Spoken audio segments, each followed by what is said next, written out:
आमतौर पर हम कहते हैं कि जंगल का राजा शेर है, पर हाल ही के शोध में ऐसा पता चला है कि जंगल का राजा शेर नहीं बल्कि एक समय पर वासुकी इंडिकस रहा करता था।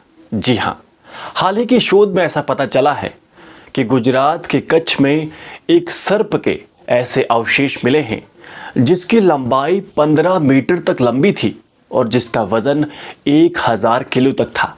जी हाँ, आईआईटी रुड़की के शोधकर्ताओं ने गुजरात के खदान में इस सर्प के अवशेषों को ढूंढ निकाला है, जिसे पहले तो एक मगरमच्छ माना जा रहा था, पर अब इस कंक्लूजन पर वो वैज्ञानिक वो शोधकर्ता पहुंच चुके हैं कि ये कुछ और नहीं बल्कि वासुकी इंडिकस है, जो लगभग आज से 5000 करोड़ साल पहले भारत के कच्छ में घूमा करता था। जी हाँ, इसकी लंबाई लगभग 15 मीटर की है और इसका वजन 1000 किलोग्राम का है।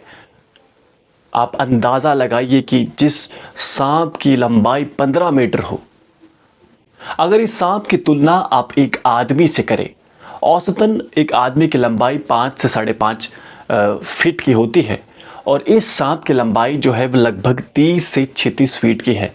ऐसे में इस सांप के सामने अगर 6 फीट के लोगों को रख दिया जाए तो वो तब जाकर इसके बराबर होंगे। और वज़न की क्या बात करें, क्योंकि आमतौर पर एक सामान्य व्यक्ति का वज़न लगभग 60 से 80 के बीच में होता है। ऐसे में इस सांप का वज़न 1000 किलो का था। तो आप अंदाज़ा लगाइए कि अगर आप कहीं चल रहे हैं तो धरती के नीचे वासुकी इंडिकस भी हो सकता था, जिसकी आपको भनक तक नहीं लगती, क्योंकि ये बिल्कुल शांत बैठे रहता था और अपने शिकार को घात लगाकर उसे ख़त्म कर देता था।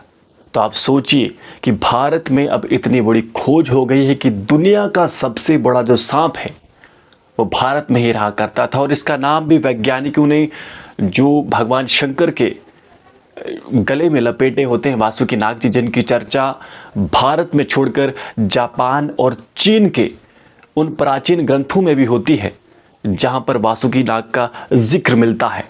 ऐसे में इस नाग का मिलना भारत के पुरातन जो विज्ञान है उस पर भी ये अपना अंगूठा लगाता है। तो साफ तौर पर ये एक बड़ी खोज है और खोजकर्ता जो हैं, जो वैज्ञानिक हैं, बधाई के पात्र हैं। फिलहाल आप जुड़े रहिए जेके दर्शन के साथ। धन्यवाद।